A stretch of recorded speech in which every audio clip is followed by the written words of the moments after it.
Welcome back to my channel Kobita ki Duniya. তোমরা সবাই কেমন আছো? আশা করি সবাই ভালো আছো, আমিও ভালো আছি। তো সকাল সকাল স্নান করে দেখছি আমি রেডি হয়ে নিয়েছি। না রেডি বলতে আমি জাস্ট শুধু চানটা করে উঠেছি। তো আমি এখন আমার আজকে লোকনাথ বাবার জন্মদিন, দেখি লোকনাথের জন্য আমি কী কী করি। তো আমি তো চান টান করেছিলাম, তখন তো তোমাদেরকে দেখালাম। তো আজকে তো তোমরা জানো আজকে হচ্ছে আমার লোকনাথ বাবার জন্মদিন, তার সাথে রয়েছে আমার গোপালের নমন্দ উৎসব।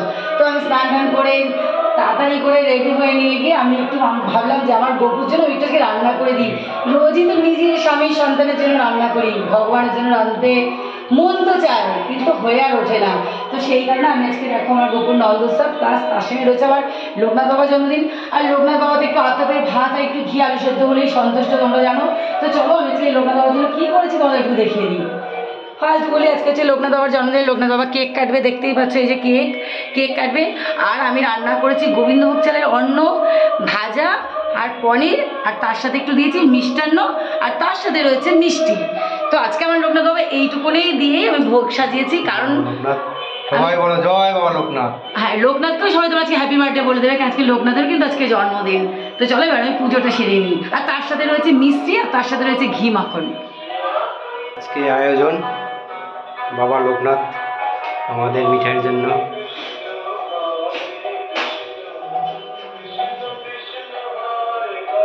হ্যাপি বার্থডে বাবা লোকনাথ, হ্যাপি বার্থডে বাবা লোকনাথ, হ্যাপি বার্থডে বাবা লোকনাথ। তো এদিকে তোমাদের কাকু আজকে লোকনাথ বাবার জন্মদিন বলে আজকে লোকনাথের পাঁচালি তোমাদের কাকু পড়ছে, তুমি তো রেখেছো, তোমাদের কাকু বসে পড়েছে পাঁচালি পড়বে বলে। আর আজকে আবার এদিকে বজরংবলির যেহেতু পুজো মঙ্গলবার, সেহেতু তোমাদের ভাই আবার পরে হনুমান চালিসা পড়বে। আর এদিকে দেখতেই পাচ্ছ এই যে বজরংবলী, এই যে আজকে মিঠাইয়ের নন্দ উৎসবে পনির ভাজা, গোবিন্দভোগের অন্ন, পায়েস, ওদিকে রয়েছে আমার লোকনাথ বাবার জন্মদিন মিষ্টান্ন। হ্যাঁ যাই হোক, এখানেও রয়েছে পনির, মিষ্টান্ন, 5 রকমের অন্ন বা রয়েছে, দেখতেই পাচ্ছ। তো চলো এবার তোমাদের কাকু আজকে লোকনাথ বাবা যেহেতু জন্মদিন, তোমাদের কাকু আজকে লোকনাথের পাঁচালি পড়া শোনাবে। মহাদেবী লোকনাথের জয়। পাপি তাপি উদ্ধরিতে হরেন উদয়, আবির্ভূত হন বাবা কচুয়া গ্রামেতে, জন্মের লোকনাথ ঘোষাল গিরেতে, পিতা রামকানাই ঘোষাল, কমলা দেবী মাতা, ধর্ম পরায়ণা তিনি সতী পরিব্রতা।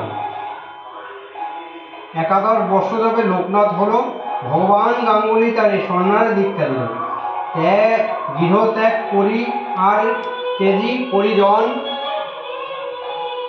গুরু সঙ্গে কালীঘাটে করে আগমন।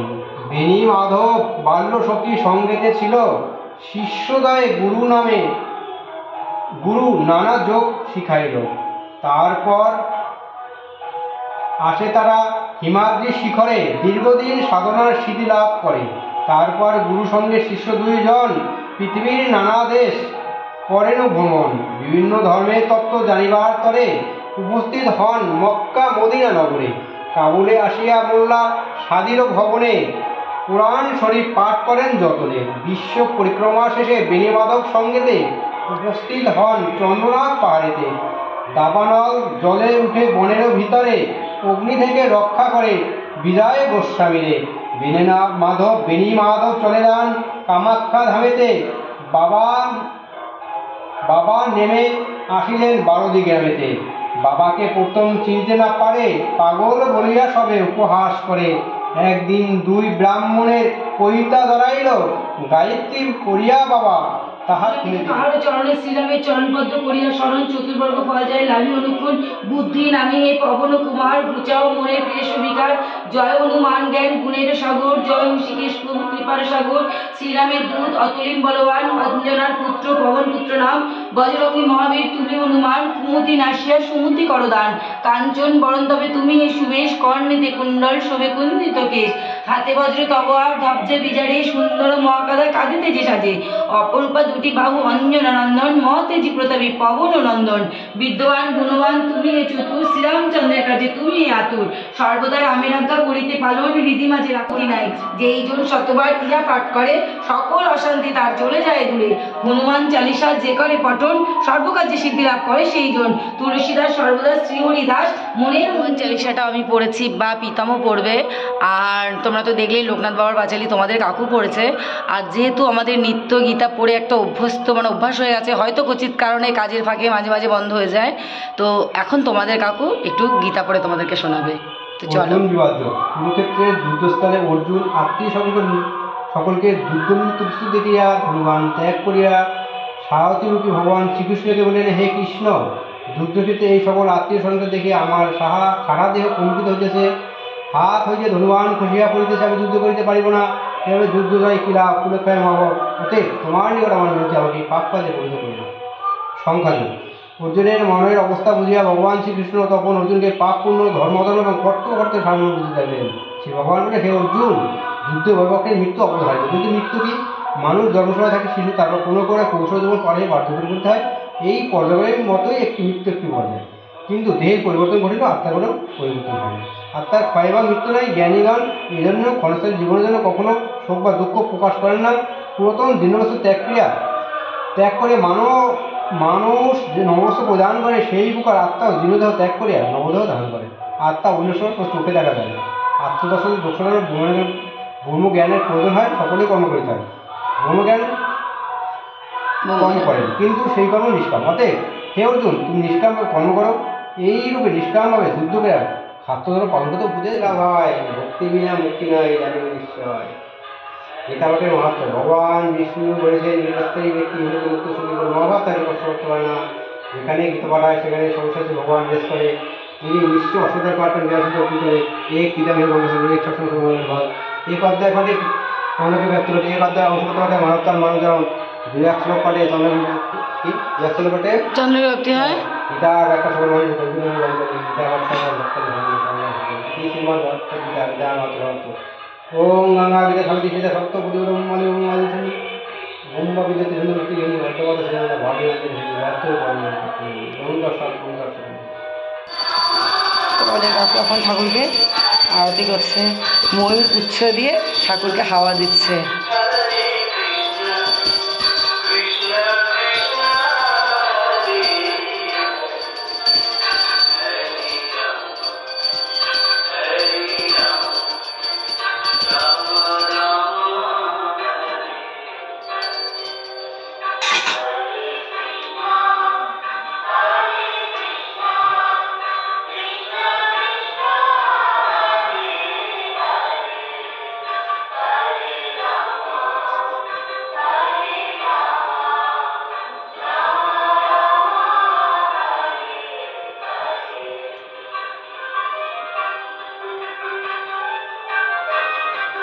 তো আমার তো পুজো হয়ে গেছে, এবার তোমাদের ভাই হনুমান চালিসাটা পড়লেই পুজো হয়ে যাবে। তারপর কাল থেকে উপোস করে রয়েছি, জানো, আমিও প্রীতম তোমাদের কাকু। তো কালকে রাত্রেবেলা একটু পুজো দেওয়ার পরে 2-1টা তালের বড়া মুখে দিয়েছিলাম, আর কিছু খাইনি এখন অবধি, ওটা ঠাকুরের প্রসাদ বলে তাই। আর আজকে যে লোকনাথ বাবার জন্মদিন হলো, তাও গোপালের নন্দোৎসবে গিয়ে যেটুকুনি পারলাম গোপালকে ভোগ রান্না করে দিলাম। তো প্রীতম ভাই তোমাদের হনুমান চালিসাটা পড়ার পর আমি প্রসাদ নামিয়ে সবাইকে প্রসাদ দিয়ে প্রসাদ নিয়ে ফেলবো। তো চলো এবার দেখতে থাকো। গুরু চরণগত স্মরি মনে মনে কোটি কোটি প্রণামিত তাহার চরণে, শ্রীরামের চরণগত করিয়া স্মরণ চতুর্বক ফল যায় রবি অনুক্ষণ, বুদ্ধি নামি হয়ে পবন কুমার ঘুচাও মনের মোড় ক্লেশ বিকার, জয় হনুমান জ্ঞান গুণেশ। কালকে গোপু কেক কেটেছে, আজকে লোকনাথ বাবা কেক কাটবে। আজকে কিন্তু happy birthday Loknath Baba, happy birthday Loknath বাবা, আজকে জন্মদিন। চলো হ্যাপি বার্থডে লোকনাথ বাবা। জয় বাবা লোকনাথ, জয় বাবা লোকনাথ, জয় বাবা লোকনাথ। হাত দিয়ে হাতটা কোথায় আমার? ঠিক আছে, তুমি তোমার হাত দিয়েই করে দাও ঠাকুরকে নিয়ে ঠাকুর ধরেই ঠাকুর হাত দিয়ে কি করেছিস? হুম তাই কি করে দিচ্ছিস? হুম। সব হ্যাপি বার্থডে বলে।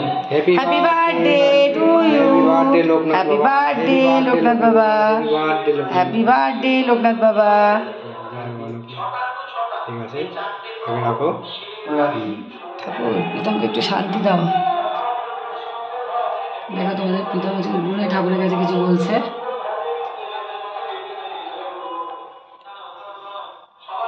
তো আজকের ভিডিওটা এইটুকুই, কারণ এখন আমি সবাইকে প্রসাদ টসাদ দেবো। চলো, আমার লোকনাথের বার্থডে হয়ে গেল।